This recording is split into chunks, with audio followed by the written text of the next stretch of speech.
មាតុភូមិកម្ពុជានៃយើងគឺជាទឹកដីដ៏ស្រស់បំព្រងពោពេញដោយសម្បត្តិធម្មជាតិដែលបុព្វបុរសយើងបានថែរក្សាកេរដំណែលនេះទុកសម្រាប់យើងទាំងអស់គ្នា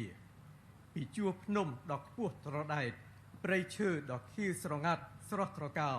ទន្លេមេគង្គបឹងទន្លេសាបដែលជាមរតកធនធានធម្មជាតិដ៏សម្បូរបែបរហូតដល់តំបន់ឆ្នេរសមុទ្រដ៏ស្រស់រស់រវើក